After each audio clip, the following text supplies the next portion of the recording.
Bonjour à tous et à toutes. Donc on se retrouve aujourd'hui dans cette vidéo pour faire suite à la formation sur le développement d'un bot pour Discord en Node.js. Donc dans cette partie, nous allons voir comment améliorer la mise en forme des réponses de notre bot. Dans une première partie via le Markdown, donc on va pouvoir mettre en gras, italique, etc.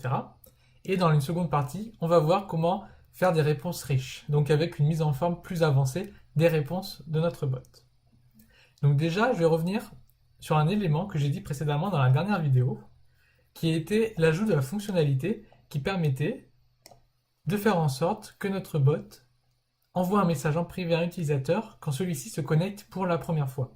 On fait remarquer, à juste titre d'ailleurs, que l'on pouvait tester cette fonctionnalité simplement. Donc pour ce faire, il suffit d'aller sur le site de Discord et de se faire un compte temporaire. Donc j'ai créé un compte rapidement, on peut d'ailleurs voir que Discord me demande de l'enregistrer, qui n'est pas vérifié, qui est un simple compte basique et qui va me permettre de tester cette fonctionnalité. Donc pour ce faire, il me suffit d'appuyer sur le petit icône plus et de rejoindre le serveur. Donc j'ai créé une invitation précédemment sur le salon, donc je vais rejoindre le salon en question, me voilà connecté et on peut bien voir ici que j'ai reçu un message privé de blog-programmeur-bot. Et en regardant, on voit bien que le bot me dit « Bienvenue sur mon serveur et mon pseudo ». Donc on voit bien que la fonctionnalité fonctionne correctement. Donc c'est un moyen de tester ce genre de fonctionnalité. Voilà, donc maintenant que nous avons vu cela, nous allons pouvoir attaquer le vif du sujet, c'est-à-dire l'ajout de mise en forme dans les réponses de notre bot. Donc pour commencer, je vous invite toujours, et je vous conseille fortement, à aller voir la documentation de discord.js qui est très complète. N'hésitez pas à y revenir régulièrement. Donc là, on peut voir la documentation d'un élément qu'on va utiliser plus tard dans la vidéo, et on peut voir toutes les propriétés et toutes les fonctions qui vont avec, et qu'on va pouvoir utiliser par la suite. Et on va y revenir plus tard dans cette vidéo. Donc pour commencer, on va supprimer le code précédent, et on va commencer par la mise en forme, l'étude du Markdown. Donc le Markdown, c'est quoi? C'est un langage, un mini-langage qui permet de faire un peu de mise en forme sur du texte. C'est très basique, mais ça permet de faire la plupart des éléments traditionnels que possède un éditeur de texte. Donc on va commencer à intégrer ces éléments. Donc déjà, je vais changer le nom de la commande pour qu'on puisse rajouter plusieurs commandes par la suite. Et on va changer le texte ici présent. Donc je vais utiliser les nouvelles guillemets qui sont disponibles depuis une des dernières versions de JavaScript, c'est-à-dire ES5 environ de mémoire. Ça va nous permettre de faire en sorte que nos espaces, vont compter dans la mise en forme. Donc dès qu'on va faire un espace là, automatiquement, le retour à la ligne va être intégré, on n'aura pas besoin de l'écrire comme c'est le cas ici par exemple. Donc on va commencer par voir le gras. Donc le gras, il suffit de mettre 2 étoiles. Donc ici, Markdown sera écrit en gras quand le bot va envoyer le message directement dans le salon. Après, on va voir aussi l'italique. Donc là, une seule étoile correspond à l'italique. Donc le mot vie sera en italique, par exemple. Et si on veut du gras et de l'italique à la fois, il suffit d'en mettre 3. Et là, on aura une combinaison de gras et d'italique sur le mot Discord. Donc il en existe d'autres. On va aussi voir l'ajout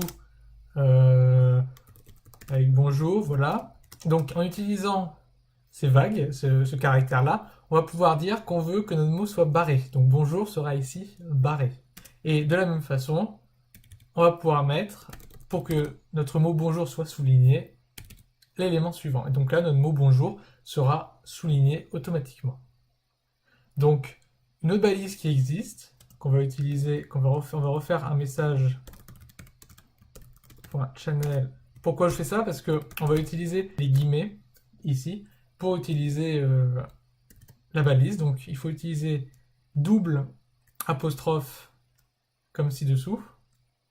Et après de mettre par exemple ici du code. Et du coup, le contenu qui sera entre ces apostrophes sera formaté comme du code quand le bot va nous répondre. Donc on va lancer le bot et on va voir ce que ça donne directement sur Discord. Donc on va taper la commande Markdown que nous avons intégrée précédemment. Donc en faisant la commande, on voit que notre bot répond. Donc on peut bien voir que Markdown est écrit en gras, vie est en italique, Discord est en gras et en italique, bonjour est barré, et l'autre bonjour est souligné. Et là, on peut voir le code et on peut voir que le code est entouré d'une balise différente pour le formatage du code. Donc à partir de là, nous pouvons déjà améliorer la mise en forme des réponses de notre bot. Ça peut être très pratique pour, par exemple, mettre en gras le nom d'une commande, en italique sa description, barré si une commande n'existe plus, etc., etc. Donc vous pouvez faire comme vous le souhaitez, selon votre volonté. Donc maintenant, on va aller un peu plus loin avec des réponses riches. Des réponses riches et des réponses qui permettent d'avoir, on va pouvoir mettre en place une certaine mise en forme. Alors cette mise en forme est quand même prédéfinie par Discord, on peut pas faire tout ce qu'on veut, mais ça permettrait d'avoir quelque chose d'un peu plus visuel que ce qu'on a actuellement, qu'une simple réponse texte basique.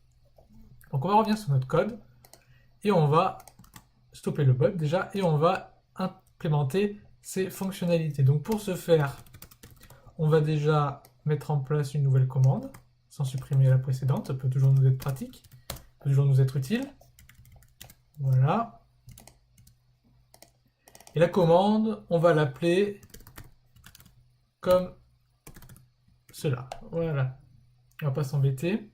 Donc la première chose qu'on va faire, on va rajouter une coloration à notre message. Donc notre réponse sera encadrée dans une sorte de petite boîte.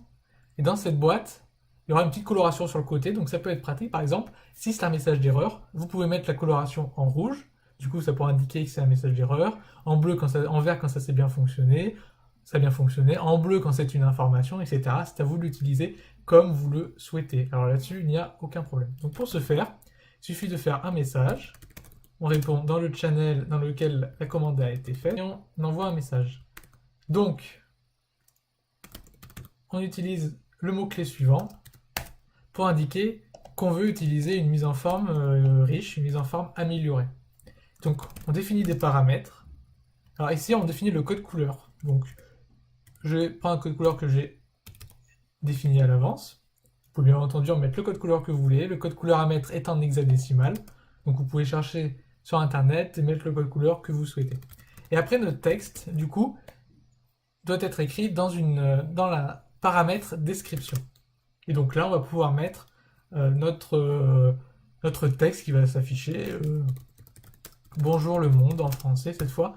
Et puis voilà. Donc à partir de là, on va relancer notre bot et on va tester et voir les changements qu'il va y avoir avec cette nouvelle façon de répondre et d'écrire le code.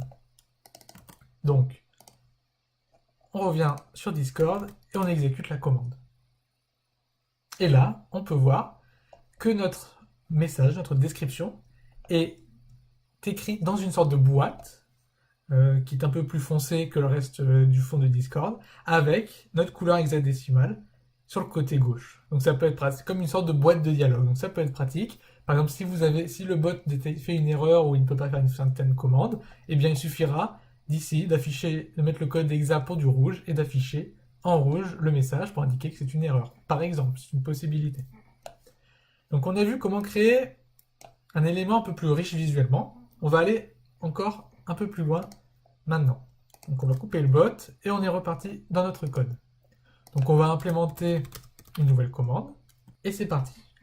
Donc on va récupérer le code qu'on a écrit précédemment, il est assez semblable, en tout cas pour la base. Et maintenant, on va rajouter des éléments. Donc, je vous invite à regarder la documentation. On peut voir ici qu'il y a plein d'éléments qu'on peut rentrer, qu'on peut paramétrer avec les messages de ce genre, les messages riches. Donc n'hésitez surtout pas à regarder la documentation, c'est très important pour pouvoir vous débrouiller seul par la suite. Donc on va maintenant faire les modifications que l'on souhaite. Donc on va garder la description, mais avant on va rajouter l'auteur. Donc en rajoutant l'auteur, on va pouvoir définir certains textes, certains affichages comme on le souhaite. Donc on va définir le nom de l'auteur. Donc on peut mettre le nom qu'on veut. Par exemple, on peut mettre le nom de celui qui a fait la commande. On peut le récupérer en paramètre.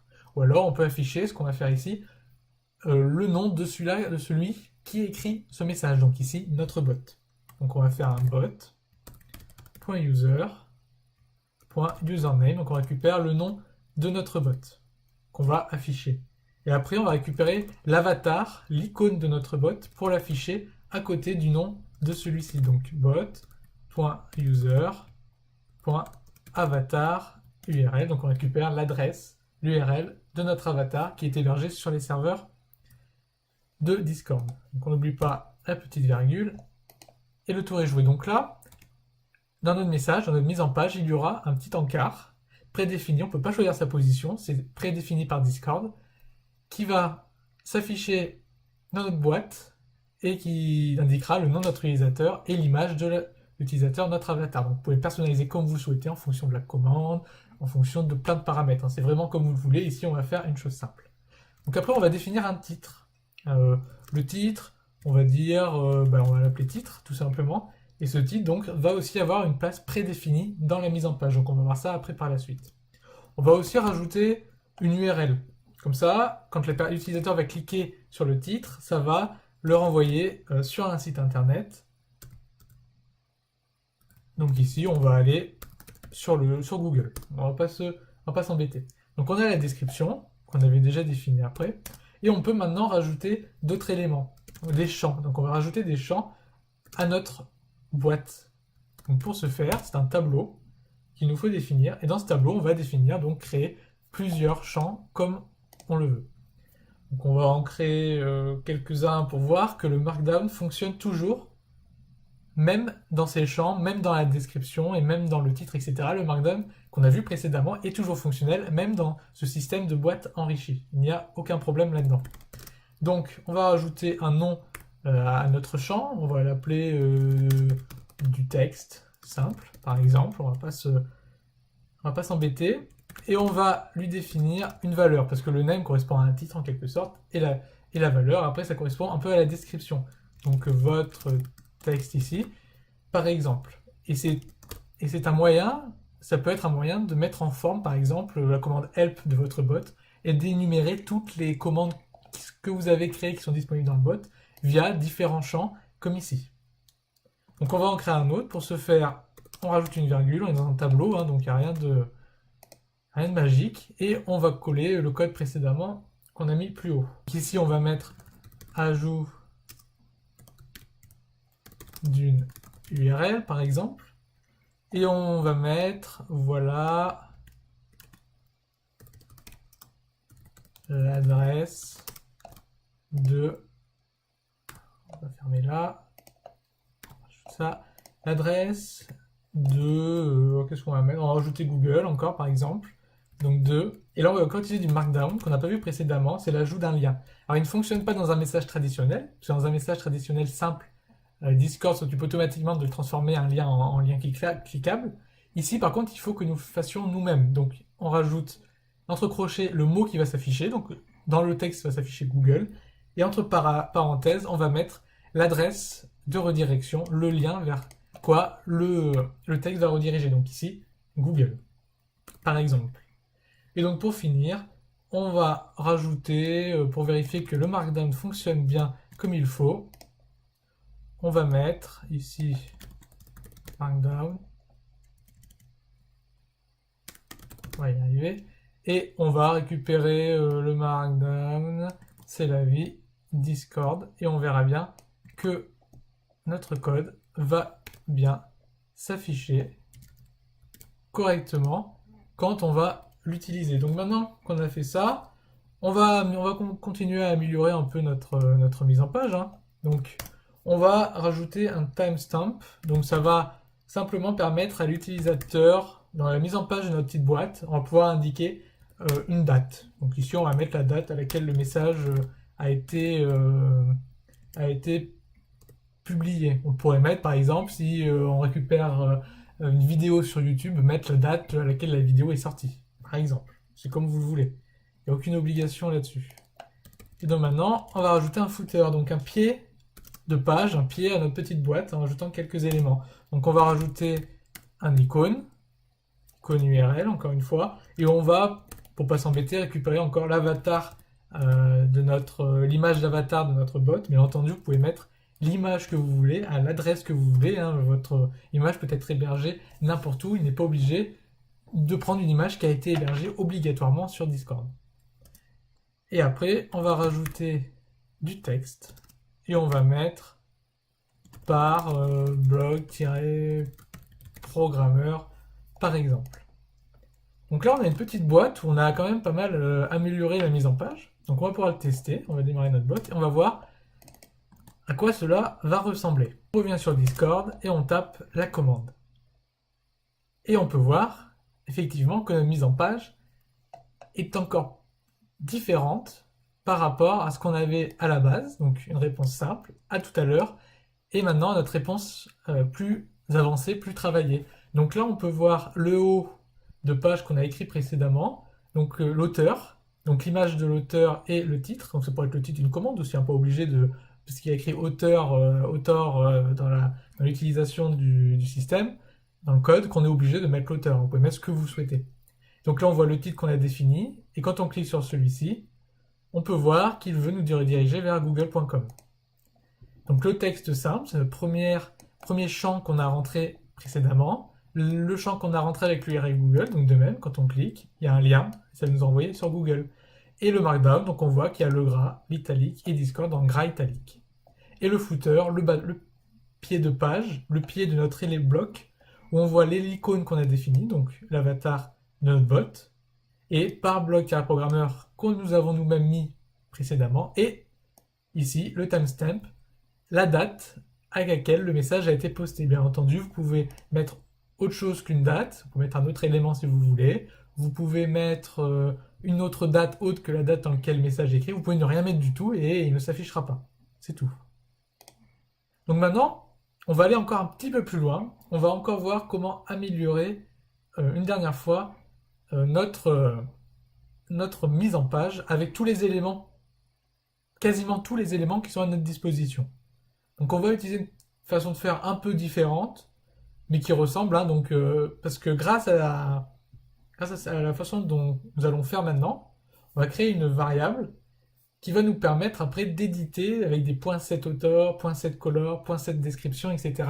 l'un à la suite de l'autre les éléments. Donc si vous voulez, en fonction du rang de l'utilisateur, avec des conditions, vous pouvez faire en sorte qu'une même commande n'affiche pas le même résultat, ou alors que certains éléments changent en fonction des paramètres de la commande ou des choses comme ça.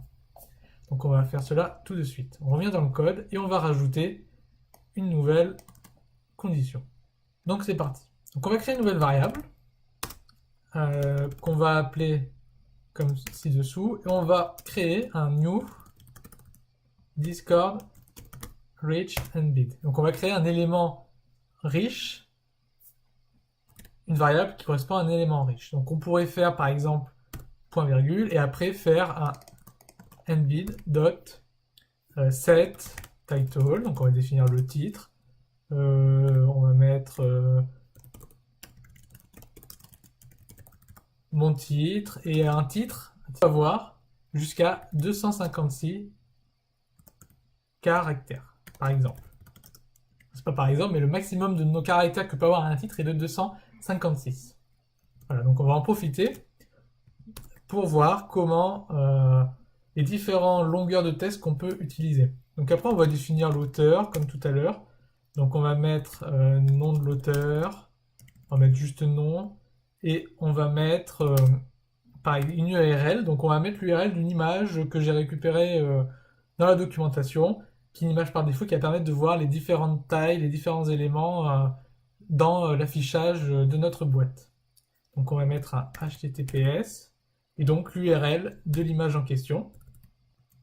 Donc on voit bien au passage qu'on peut mettre une image présente à une URL externe de Discord. Il n'y a absolument aucun problème avec ça. Donc on va définir la couleur de la couleur qui se représente à gauche de notre élément, de notre boîte. Donc on va mettre, comme précédemment, on va mettre la même.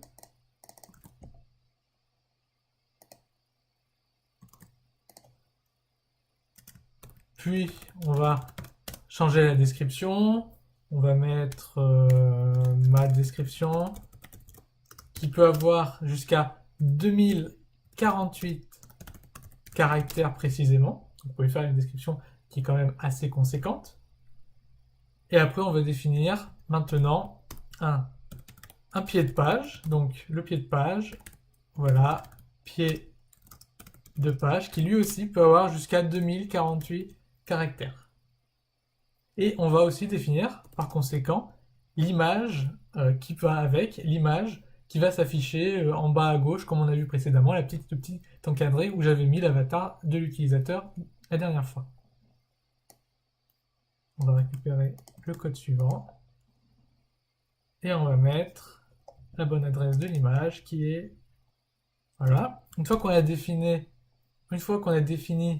l'image, on peut définir alors maintenant une autre image qui va être à une position différente qu'on n'a pas vu précédemment, qui va se trouver plus précisément en haut à droite de notre petit encadré. Donc on verra ça précédemment quand on va utiliser la commande, mais une petite image va s'afficher en haut à droite de notre petit encadré qui ne s'affichait pas dernièrement, dernière méthode qu'on avait mis en place.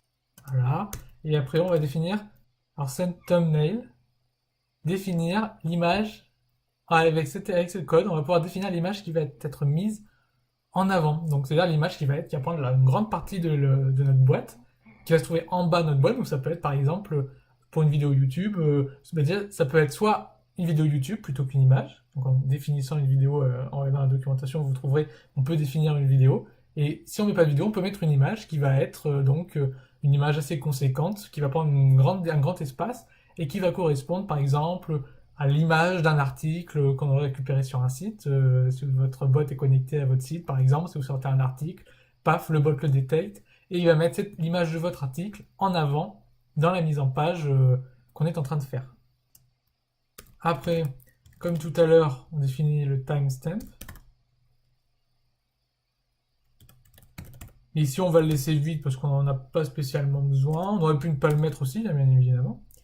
Et après, on va rajouter un set URL. Donc, cette URL, comme on a vu, c'est pour définir l'URL qu'il y aura, majuscule, qu'il y aura sur le titre de notre boîte quand on va cliquer dessus, comme on a vu précédemment. Donc, on peut mettre, comme la dernière fois, on peut remettre Google sans problème. Donc, on peut mettre, par exemple, point virgule, mettre des conditions if, etc. en fonction, par exemple, le rang de l'utilisateur, et refaire après endbid, point, et après on peut repartir et rajouter des éléments ou en modifier en fonction, bien entendu. Donc c'est comme vous le souhaitez. Ici, on peut voir que pour le footer, je m'étais trompé.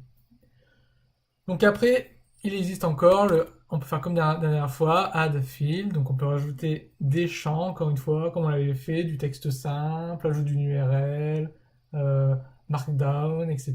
Donc on va faire add field, on va récupérer add field markdown, et après on va remettre en contenu le markdown, etc. Voilà.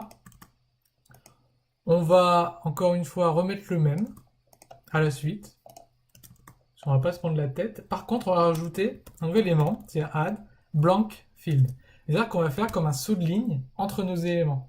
Donc du coup, là on met true, on met avec ces éléments, et là en remettant un autre champ après, on aura ces deux champs qui seront l'un à la suite de l'autre, enfin l'un en dessous de l'autre, mais très peu séparés, assez collés les deux entre eux. Et là on aura un espace, et après on va remettre après un autre champ par la suite. Donc on peut faire un peu de mise en forme avec ça, selon ce que vous souhaitez faire. Et donc après, maintenant, il ne nous reste plus qu'à faire en sorte que notre bot affiche cet élément riche qu'on vient de créer. Donc pour ce faire, il suffit de faire un message .channel .send et après, entre crochets, vu qu'on a un élément comme on avait fait ici, de la même façon, on va le coller ici et valider. Par contre, si vous appelez votre variable autrement que handbid, qui correspond au même type que le champ, donc ici avec ES5 de JavaScript, avec la dernière version de JavaScript, automatiquement il relie, comme le nom de la variable est le même que le champ qu'il doit remplir, il relie. Ça va vous faire 2 points, et là on remet le nom de l'élément qui correspond à ce paramètre-là dans send. Donc on sauvegarde, et on va pouvoir démarrer le bot et voir ce que ça donne. Alors, petite erreur, on peut voir que le bot a généré une petite erreur. Et là, on peut voir, oui, effectivement, que j'ai mis un petit R de trop. Donc, on fait ça, on nettoie la console, on modifie, et on redémarre.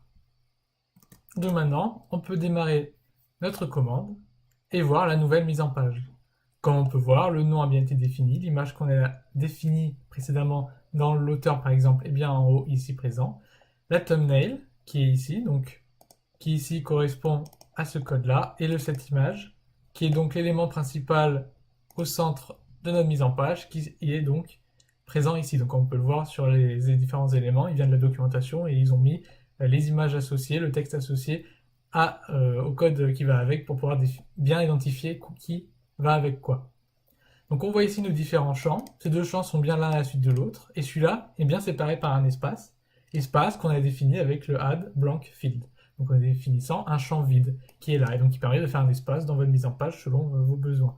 On voit bien le pied de page et le nombre de caractères que l'on peut mettre dans ces différents éléments que j'ai écrits précédemment pour que vous ayez une idée du contenu, de la longueur du contenu que vous pouvez mettre dans ces différents champs. Donc c'est tout pour aujourd'hui. Nous avons vu comment améliorer drastiquement la mise en page de notre bot avec différents éléments, avec le Markdown en première partie, qui fonctionne partout, puis par la suite avec le système de texte riche, avec la couleur, les différentes mises en page possibles. Donc là, on a ici à peu près la mise en page la plus avancée qu'on peut avoir. Bien entendu, on peut aussi, à la place de mettre un set image, mettre une vidéo ici. C'est tout à fait possible et il suffit de vous référer à la documentation pour voir comment faire ces choses-là. Donc n'hésitez pas à mettre un commentaire si vous avez des remarques à faire, à mettre un j'aime si cette vidéo vous a aidé et vous a plu, et à vous abonner à Blog-Programmeur.